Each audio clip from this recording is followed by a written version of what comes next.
찬미 예수님, 지난 한 주간도 주님 안에서 잘 지내셨어요? 네. 어떤 마음 잊지 말라고 했죠?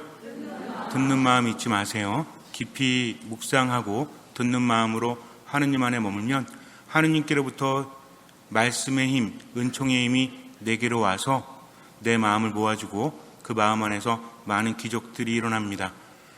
마음이 모인다는 것은 쉬운 것이 아니죠. 세상을 살면서 자꾸 흩어지게 마련이에요. 아무리 애써봐도 모으기가 쉽지 않습니다. 그래서 우리는 마음을 모으려고 애쓰는 것이 아니라 어떤 마음을 가지면 돼요? 듣는 마음을 갖는다는 거죠. 신앙은 혼자 하는 것이 아니라 하느님 안에 하느님과 함께 잊지 마시고요. 모든 것을 아시는 하느님께 모든 것을 드리면서 솔직하게 그분과 함께 지금을 살아가시면 됩니다. 최선 다하면 되고 나머지는 하느님께 맡기면 된다는 것이죠. 괴테의 파우스트를 보면 파우스트라는 박사에게 메피스토펠레스라는 사탄이 와서 유혹을 합니다. 그래서 사탄과 계약을 맺는데 여기에서 많은 영화들, 드라마들이 모티브를 얻어서 제작을 해요. 우리나라 드라마 중에서도 그런 게 있더라고요. 악마가 너의 이름을 부를 땐가? 정확한 제목은 기억이 나지 않는데 어쨌든 악마와 계약을 맺는 내용이 거기에 나오게 됩니다. 파우스트라는 박사는 세상의 모든 지식을 다 얻었다고 칭할 정도로 굉장히 똑똑한 사람이었어요. 근데 학문의 한계를 느끼고 스스로의 삶에 만족하지 못합니다. 그래서 자살을 하려고 하다가 악마를 만나서 계약을 맺고 젊은 시절로 돌아갑니다. 그리고 새로운 삶을 살게 되는데 어쨌든 제가 여러분께 오늘 파우스트를 이야기하고 싶은 것은 아니고요. 이 파우스트를 보면 거기에 나타나는 사탄이 마치 하느님께 속한 것처럼 자신을 소개를 합니다. 어쩌면 괴테는요. 어쩌면이 아닌 것 같아요. 욥기에서 모티브를 얻었던 것 같아요. 욥기를 보면 욥을 사탄이 유혹할 때 마치 천상회의에서 하느님의 신하인 것처럼 나타나죠. 하느님께 허락을 받고 욥을 유혹하지 않습니까? 사탄은 우리 인간들처럼 그렇게 어설프게 속이는 게 아닙니다. 사탄은 99%의 진실과 1%의 거짓을 섞는다고 그래요.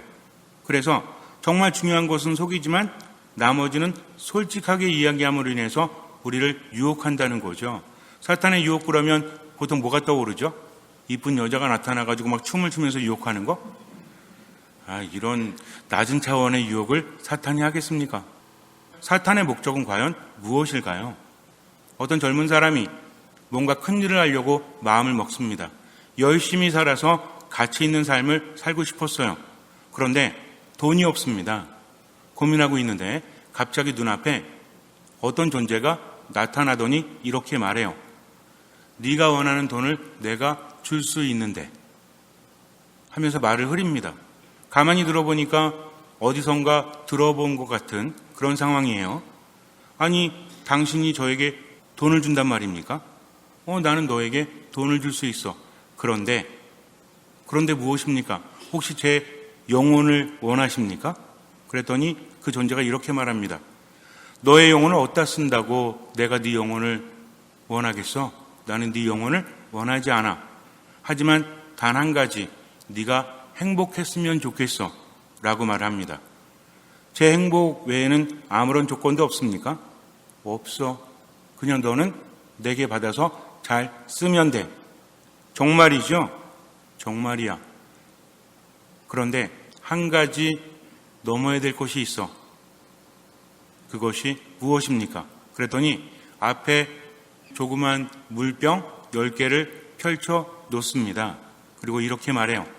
이 중에 독이 든 물병이 하나가 있고 나머지는 독이 들지 않았어.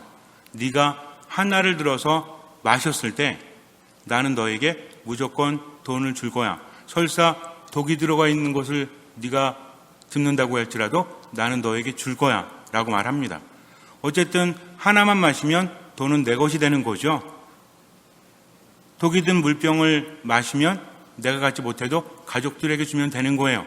갑자기 이런 생각이 듭니다. 인생 뭐 있어? 한 방이지. 이렇게 많은 돈을 준다고 하는데 내가 못 마실 이유가 뭐가 있어? 독이 든 물병을 마신다고 할지라도 우리 가족들에게 넘겨주면 되지. 나 하나 희생함으로 가족들이 행복할 수 있다면 하면서 과감하게 하나를 들고 마셨어요. 그리고 기다립니다. 죽지 않았습니다. 너무나 좋았어요. 자, 제가 원하는 만큼의 돈을 주십시오. 굉장히 많은 돈을 주면서 사라집니다. 마지막 한마디를 남겨요. 언제든 원하면 나를 불러도 돼. 당신을 부를 일은 없을 겁니다. 이제 나는 열심히 이 돈을 가지고 더 많은 돈을 벌어서 사람들에게 쓰기도 하고 자선도 베풀면서 행복하게 살 겁니다. 라고 말을 합니다. 그리고 나서 이제 세월이 흘렀는데 백발이 성성한 노인이 2개의 병을 놓고 고민하고 있습니다. 한참을 고민하다가 병 하나를 들어서 마셨어요. 잠시에 침묵이 흐릅니다. 노인은 갑자기 외칩니다. 내가 이겼어.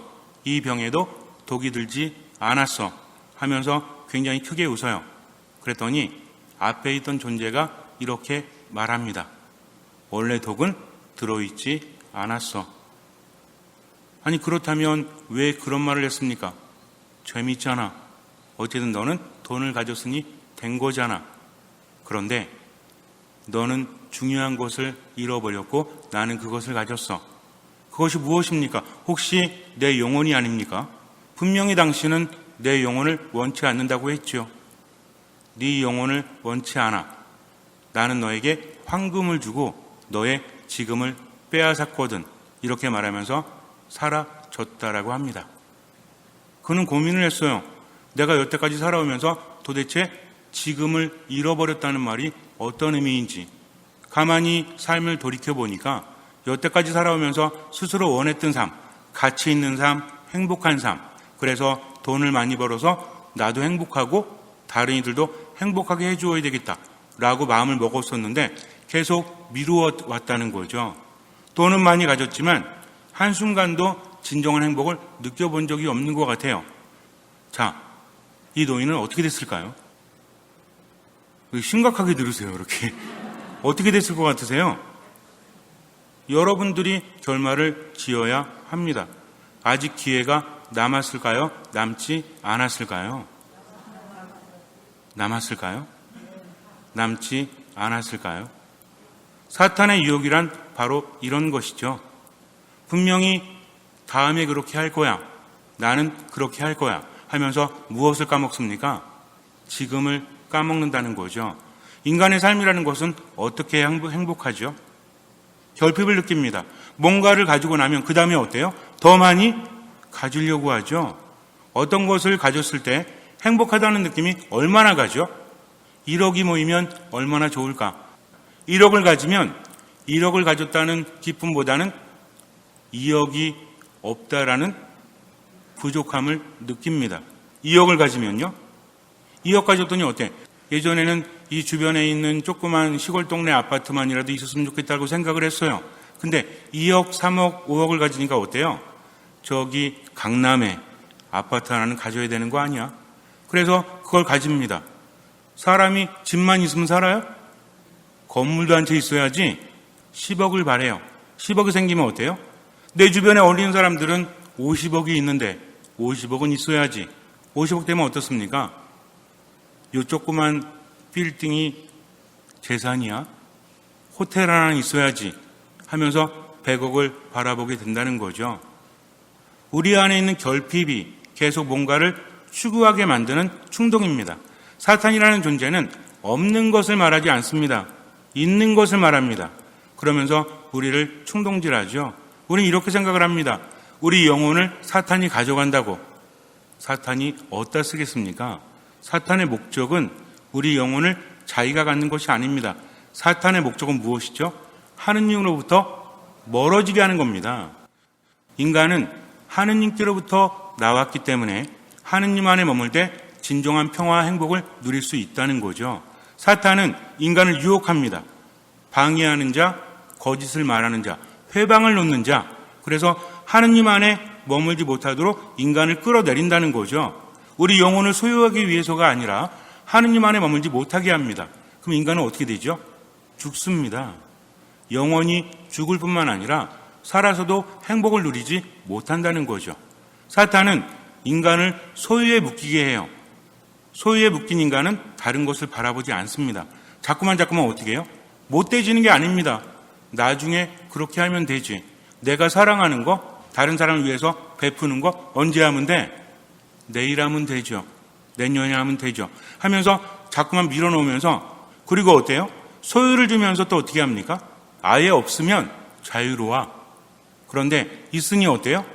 점점 더 많은 소유를 원하게 된다는 거죠. 우리 마음을 빼앗습니다. 지금을 빼앗긴 사람은 마음을 빼앗겨요. 마음속에서 행복이 느껴지지 않고 자꾸만 어때요? 결핍안에서 허우적거리는 거죠. 그리고 더 추구하게 됩니다. 그러면서 내게 주어진 시간을 자꾸만 낭비하는 거죠. 웃지 않습니다. 즐겁지 않아요. 늘 부족하니까 베풀지도 않으면서 다음에 그렇게 해야지 하면서 스스로 정당화시킵니다. 그러면서 계속해서 시간을 빼앗긴다는 것이죠. 농부가 밭에 좋은 씨를 뿌려요. 하지만 시간이 흘러서 결실을 맺을 때 보니까 거기에 좋은 씨 말고도 가라지 씨가 섞여 있었습니다. 종들이 말합니다. 아니, 좋은 씨를 뿌리지 않았습니까? 그런데 저 가라지들은 무엇이죠? 주인이 말합니다. 원수가 밤에 와서 저 씨를 뿌렸구나. 예수님 시대를 보면 가라지들이 밀 사이에서 자라나는 경우가 있어요. 근데 실제로 원수가 있을 때 안가품하기 위해서 몰래 가라지를 뿌렸다고 합니다. 당시에는 지금보다 먹을 것이 많이 없었죠. 지금은 빵이라든지 쌀이라든지 어디서나 쉽게 살 수가 있죠. 그러나 당시는 그렇지 않았습니다. 그러니까 농사를 망하게 되면 굉장히 어려워진다는 거죠. 이렇게 안가품을 합니다. 그래서 국가에서는 혹시라도 다른 사람의 밭에 가라지 씨를 뿌리다가 걸리게 되면 엄청나게 벌을 줬다고 합니다. 어쨌든 이 가라지를 뿌리면 문제가 뭐냐면 처음에는 잘 모릅니다. 밀이나 보리랑 너무나 비슷하게 생겼대요. 그리고 가늘고 열매도 굉장히 작기 때문에 조금 열매가 맺었을 때는 이게 밀인지 보리인지 구분이 잘 안 된다고 합니다. 그러다가 이제 결실을 맺을 때쯤이 되면 그때 드러난대요. 밀이나 보리는 꽉 찬다고 합니다. 그 줄기에서 4개 또는 2개, 밀은 그렇다고 하죠. 그리고 보리는 6개 정도 이렇게 통통하게 쭉쭉쭉쭉 자란대요. 그런데 이 가라지는 그렇지 않고요. 듬성듬성 지그재그로 난다고 합니다. 그래서 진해 보리라고 말을 하기도 해요. 결국은 이 열매가 별로 보잘것이 없다는 거죠. 그리고 열매를 맺고 나서 떨어지질 않는데요. 밀과 보리는 열매가 통통하게 이제 결실을 맺게 되면 밑으로 이렇게 떨어진다고 합니다. 얘는 절대 안 떨어진대요. 버티고 있는 거죠. 그래서 스스로를 내놓기보다는 스스로 살찌우면서 그렇게 살아가는 겁니다. 더군다나 이 가라지는 잘못 먹으면 어떻게 되냐면 원래 가라지 자체는 그렇게 해로운 것이 있지 않다고 합니다. 근데 여기에 곰팡이균이 서식을 한대요. 그러다가 가라지 안으로 들어가게 되면 이것을 먹었을 때 현기증, 구토 이런 증세를 나타낸다고 합니다. 동물이든 사람이든 먹었을 때 큰일 난다는 거죠. 하지만 균이 침범하지 않아도 먹을 수가 없어요.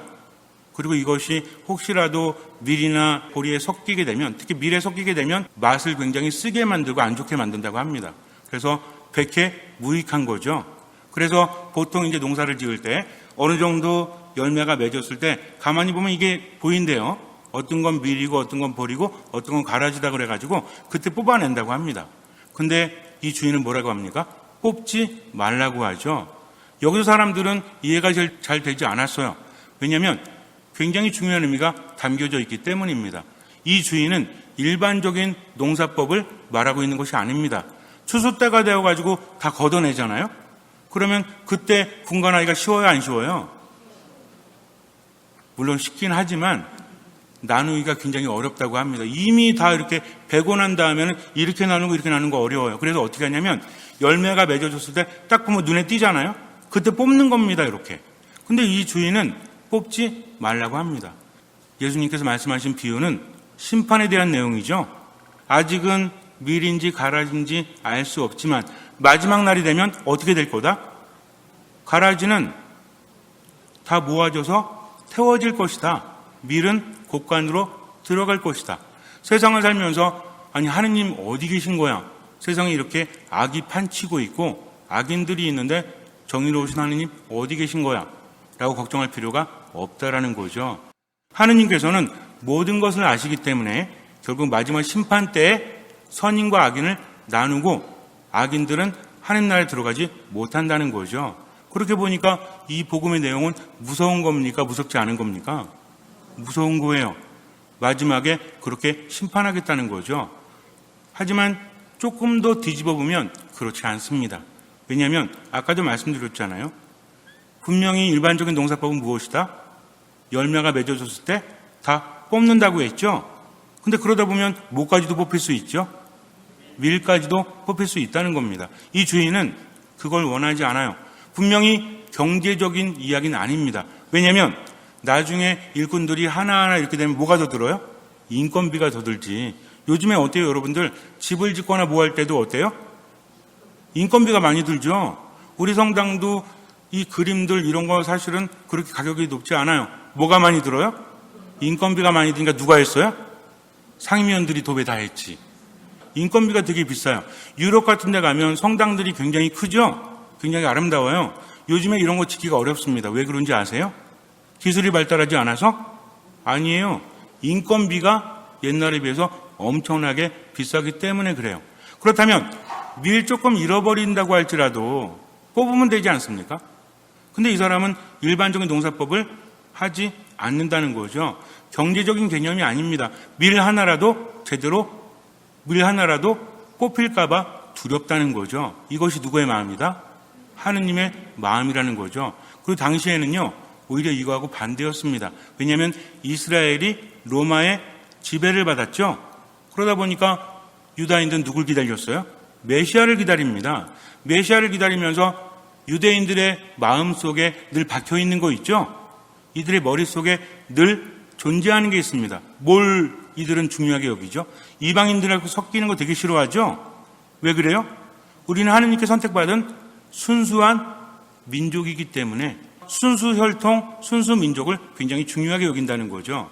그래서 우리가 지금은 로마의 지배를 받고 있지만 메시아가 빨리 오기 위해서는 우리들 사이에서 뭘 걸러내야 된다? 가라지를 걸러내야 된다. 그래서 공동체에서 잘못을 하거나 이런 사람들을 걸러내는 걸 되게 좋아했어요. 순수함을 지키기 위해서. 우리도 옛날에 보면 어떻습니까? 가문에서 회의를 하죠? 누가 잘못하면 가문에서 회의해가지고 어떻게 합니까? 어떤 여인이 행실이 좋지 않아요? 그럼 할아버지들이 모이죠? 그래가지고 뭐라 그래? 시아버지가 가서 뭐라고 합니까? 우리 가문의 체면을 지켜야 된다 하면서 의미심장한 말을 남기고 가죠? 그럼 며느리는 어떻게 해요? 목을 맵니다.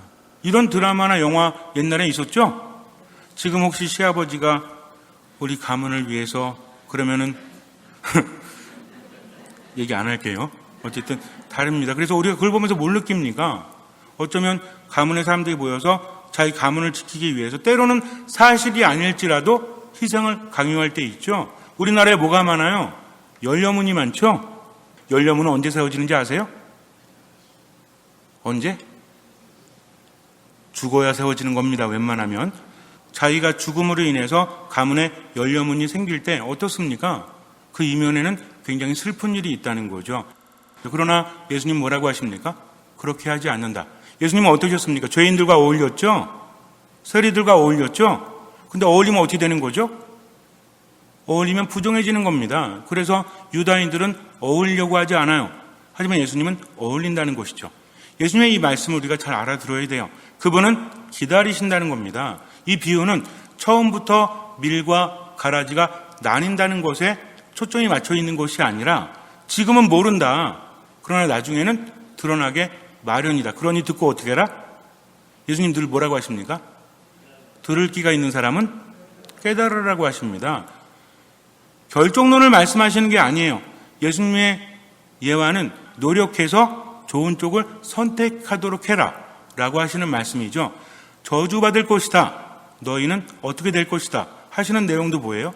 하느님께서는 늘 그러셨죠. 예언자들을 보내면 예언자들이 어떻게 예언합니까?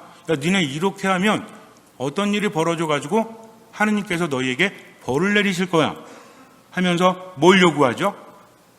이제 너희들에게 벌이 내리고 너희들이 이제 죽을 것이요 망할 거야. 얼레리 꼴레리 이거예요? 그러니 뭐해라? 그러니 회개하라는 겁니다. 예언자들의 목적은요, 예언하는 게 아니에요. 뭡니까? 말씀을 선포하는 거죠. 그래서 예언자라고 부르기보다는 말씀 선포자라고 부르는 것이 더 낫다라는 의견도 많아요. 예언이 목적이 아니라 말씀을 듣고 회개하는 것이 그들의 목적이라는 거죠. 예수님 마찬가지입니다. 너희는 밀이고 너희는 가라지니까 가라지는 아무리 노력해도 안 돼. 이 말이 아니라고 했죠. 씨를 뿌릴 때도 좋은 땅에 떨어진 것이 있는가 하면 또 돌밭에 떨어진 것이 있고 또 뭐가 있습니까? 가시덤불 길바닥이 있죠. 이거는 우리들의 마음 상태, 말씀을 받아들이는 거. 그러니까 지금 네가 가시덤불이라면 이제 깨닫고 어떻게 해라? 좋은 땅이 될 수 있도록 기도해라. 하느님 안에 머물러라. 아니 삶이 이런데 제가 나아질 수 있습니까? 인간적인 노력은 나아질 수 없어도 예수님 뭐라고 하십니까? 인간에겐 불가능하지만 하느님께는 모든 것이 가능하다. 그러면서 뭐라고 하세요? 너희들이 열심히 해가지고 뭐가 되라라고 하신 것이 아니라 그분 말씀의 핵심은 뭐죠? 나를 믿는 사람, 나를 따라오는 사람, 내 안에 머무는 사람은 뭘 얻는다? 생명을 얻는다라고 하십니다. 예수님의 말씀의 핵심은 이거예요. 그러니까 너희는 이렇게 될 것이다가 아니라 내 안에 머물고 회개하면 생명을 얻을 것이다. 이 말씀입니다. 오늘 이 내용도 마찬가지예요. 주인은 어떤 사람이에요? 경제적으로 이익을 얻으려고 하는 것이 아니라 마지막까지도 미를 지키려고 하는 사람. 그러니까 뭐가 되라? 기다리는 시기 동안 뭐 해야 되는 거예요? 여러분들 그럴 때 있잖아요. 요즘에는 아이들 훈육할 때도 뭐 이렇게 때리면 안 되죠? 요즘에는 큰일 납니다. 옛날에는 어땠어요? 옛날에는 아버지가 엄하면 아이가 잘 된다고 그래가지고 때렸죠? 그게 나쁜 거였어요? 이 말 듣고 우리 신부님도 애들 때리래 이러시면 안 돼요. 그러면 이제 어떻습니까? 아버지가 알면서도 화가 나 계시면서도 말 안 하면 엄마가 와서 뭐라 그래요? 빨리 가서 죄송하다 그래. 이렇게 말하죠? 그럼 아버지는 알아요 몰라요?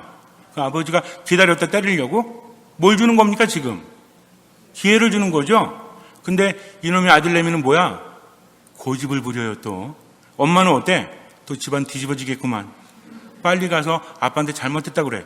왜 맨날 나만 잘못했다고 그래? 네가 잘못했잖아 하면서 엄마가 이야기하죠. 아빠 알아요 몰라요? 알면서도 기다리죠. 그래가지고 와가지고 아버지 죄송해요 그러면 어때요? 죄송해요. 그래 알았어. 가서 자. 그러면서도 아버지는 기쁘지 않습니까? 왜 그래요? 자식이 어쨌든 와서 아버지에게 잘못을 빌었잖아요. 아버지는 어떻게 합니까? 용서했잖아요. 그 다음에 이제 새롭게 펼쳐지는 거죠. 근데 얘가 고집을 끝까지 부려.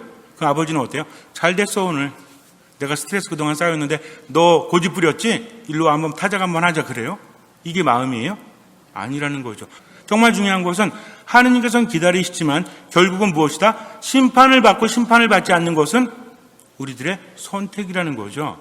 그렇다면 밀과 가라지의 차이는 무엇입니까? 밀은요 스스로도 풍성해지지만 그것으로 사람을 살린다는 거죠. 가라지는 어떻습니까? 밀을 방해합니다. 스스로만 살찌우죠. 나중에 어때요? 쓸데가 없어. 그리고 곰팡이균이 침범하면 오히려 사람과 동물을 아프게 하고 죽이게 한다는 거죠. 우리들의 삶은 어떻습니까? 사탄은요 바로 이렇게 유혹합니다. 우리의 영혼을 가지려고 하는 게 아니에요. 하느님 안에 머물지 못하고 뭐를 잃어버리도록? 주어진 시간을 잃어버리도록. 그러면서 어디 매달리도록? 소유에 매달리도록. 소유하는 건 나쁜 거예요? 좋은 거예요? 내가 뭔가를 추구하는 거, 돈을 버는 건 좋은 겁니까? 나쁜 겁니까? 나쁜 거예요? 여러분들 집에 오셔가지고 우리 형제님이 여보 미안해. 월급이 올랐어. 어떡하지? 아니 당신은 월급이 오르면 어떻게 해? 이래요? 그래요? 좋아하죠? 그럼 소유는 좋은 겁니까? 안 좋은 겁니까? 좋은 거죠? 근데 이 소유가 계속 나의 영혼을 갉아먹는다는 거죠. 그러니 어떻게 하면 돼요? 소유를 안 하면 돼요? 아니죠. 소유하는 거 중요합니다. 그러나 뭐 할 줄 알아야 돼요? 베풀 줄 알아야 합니다. 그래야만 하느님 안에 머물 수 있기 때문에 우리가 아무리 돈을 쌓아놓고 마지막 간다고 할지라도 가져갈 수 있는 것은 아무것도 없다는 거죠. 우리에게 주어진 시간은 언제입니까? 지금입니다. 지금 행복하지 않으면 무슨 의미가 있어요? 나중에 나이가 엄청나게 들어가지고 몸도 움직이지 못하는데 돈은 수백억이야. 근데 행복하지 않았다? 무슨 의미가 있습니까? 그럴 필요가 없다라는 거죠. 갖기 위해서 고민하지 마세요. 주어진 거 열심히 살아가는 거 중요합니다. 그러나 내게 있는 것을 나만을 위해서 쓰지 말고 다른 이들을 위해서 베풀 줄 알 때 우리는 행복할 수 있다는 거죠. 자꾸만 미루면 안 돼요. 내가 쓰지 않는다고 누가 잡아가지 않습니다. 그러나 행복할 수 없다는 거죠. 벌 받을까 봐 그러는 게 아니에요. 우린 그렇게 만들어졌습니다. 우린 앞으로 걷죠? 여러분들 옆으로 걸으면 불편해요, 안 불편해요? 옆으로 걸을 수 있죠. 근데 계속 옆으로 걸으면 어떻게 되는지 알아요? 병 생깁니다. 제대로 나아가지도 못합니다. 앞으로 걸어야 되는 거예요. 개는 어때? 개 말고 개. 어느 날 개한테 야, 너 옆으로 걸으니까 바보 같잖아. 앞으로 걸으니까 앞으로 걸어요? 걔는 옆으로 걸을 수밖에 없는 겁니다. 왜? 그렇게 만들어졌기 때문에 그래요. 삶의 체험에서 드러납니다. 자기만을 위해서 소유만을 쫓으면서 하나님의 말씀을 외면하면 행복할까요? 소유는 많아지지만 점점 더 목말라요. 그리고 행복하지 않습니다. 하지만 그럼에도 불구하고 알면서도 우리는 어때요? 미뤄요. 안 한다고 하지 않습니다. 내일 할게요. 다음 주부터 할게요. 제가 지금 1억이 있는데요. 10억 모으면 할게요. 10억 있으면 어떻게 하는지 알아요? 10억 있는데 더 많이 모아서 지금 제가 베풀면 요만큼 베풀지만 100억 만들어가지고 엄청 베풀게요 하면서 뭘 잃어버립니까? 지금을 잃어버린다는 거죠. 선택은 여러분들의 몫이에요. 행복하고 싶으세요? 그러면 소유를 쫓아가지 말고 존재를 쫓아가십시오. 그러면 존재뿐만 아니라 소유도 얻게 됩니다. 예수님 뭐라고 하십니까? 먼저 하나님의 나라를 추구하는 사람은 영원한 생명도 얻겠지만 현세 것도 많이 얻을 것이다라고 하세요. 하지만 현세 것만 추구하는 사람은 가진 것마저 빼앗기게 된다는 것을 우리는 삶의 체험을 통해서 알고 있죠. 그럼에도 불구하고 그런 생각 하시죠? 안 하세요? 그냥 나만 잘 먹고 잘 살면 되지 뭐 이러세요? 아니잖아요. 근데 이런 생각하면서도 베푸는 게 쉬워요? 어려워요? 어려워요. 가진 걸 가지고 남에게 준다는 거 진짜 어려워요. 그래서 우리는 선택을 해야 됩니다. 나중에 가라지 돼가지고 아무리 울고 불고 후회해봤자 바뀌는 거 아무것도 없어요. 그러니 예수님 뭐라고 하십니까? 자기 자신을 내려놓고 자기 자신을 미워하고 죽이지 않으면 내 제자가 될 수 없다라고 하십니다. 정말 중요한 말씀이에요. 심판은 내가 선택하는 거죠. 사탄은요, 우리 영혼을 가지려고 하는 게 아니에요. 하느님 안에 머물지 못하게 합니다. 여러분들 갑자기 막 우울해지셨어. 그러지 마세요. 다시 한번 생각하세요. 내가 지금 할 수 없다고 할지라도 말씀 묵상하면 돼요. 정말 생각하면 됩니다. 들어도 듣지 못하고 보아도 보지 못하면 나는 행복할 수 없다는 거죠. 지금 내가 당장 그렇게 살지 못해도 한번 생각해 보세요. 내가 왜 사는지, 진짜 행복한 게 무엇인지 깨달음을 하나님께 청하면서 지금을 살아간다면 나중에 후회하지 않아요. 근데 정말 지금을 잃어버리면 나중에 엄청나게 후회합니다. 잠시 눈을 감으세요. 진정한 행복이라는 것은 하느님이 아시고 내 가슴이 알고 있어요. 우리 안에 양심이 있기 때문입니다. 절대로 미루지 마십시오. 혹시라도 하나님의 뜻대로 지금 살지 못한다면 다시 한번 생각해 보세요. 나를 우울하게 하는 것들, 나를 슬프게 하는 것들, 나를 행복하지 못하게 하는 것들은 내 안에 있습니다. 내가 자유롭지 못하기 때문에 그래요. 내가 소유한 것입니까? 아니면 돈이 나를 소유한 것입니까? 돈이 많고 적음을 이야기하는 게 아닙니다. 거기 묶여있는 사람은 스스로의 삶을 즐기지도 못하고 지금을 제대로 살아가지도 못합니다. 있는 돈 때문에 불안해하고요. 있지도 않은 돈 때문에 스스로 힘들어합니다. 그럴 필요가 무엇이 있습니까? 내가 가진 것이 나의 것인 거예요. 하나님의 뜻대로 나를 위해서도 사용하지만 다른 이들을 위해서도 분명히 베풀 줄 알아야 합니다. 돈만 이야기하는 게 아닙니다. 가진 모든 것을 이야기하는 거예요. 그러니 살아가면서 하나님께서 지금 내게 무엇을 원하시는지 듣는 마음으로 살아가십시오. 그래야만 행복할 수 있습니다. 아무것도 판단하지 말고 모든 것을 주님께 맡기십시오. 하느님의 도우심 없이는 아무것도 할 수 없기 때문에 그래요. 그리고 깨달음을 청하십시오. 자꾸만 듣는 마음으로 미사 말씀 기도 안에 머무르십시오. 주님께서는 그 믿음을 보시고 우리 삶에 놀라운 기적을 일으켜 주실 것입니다.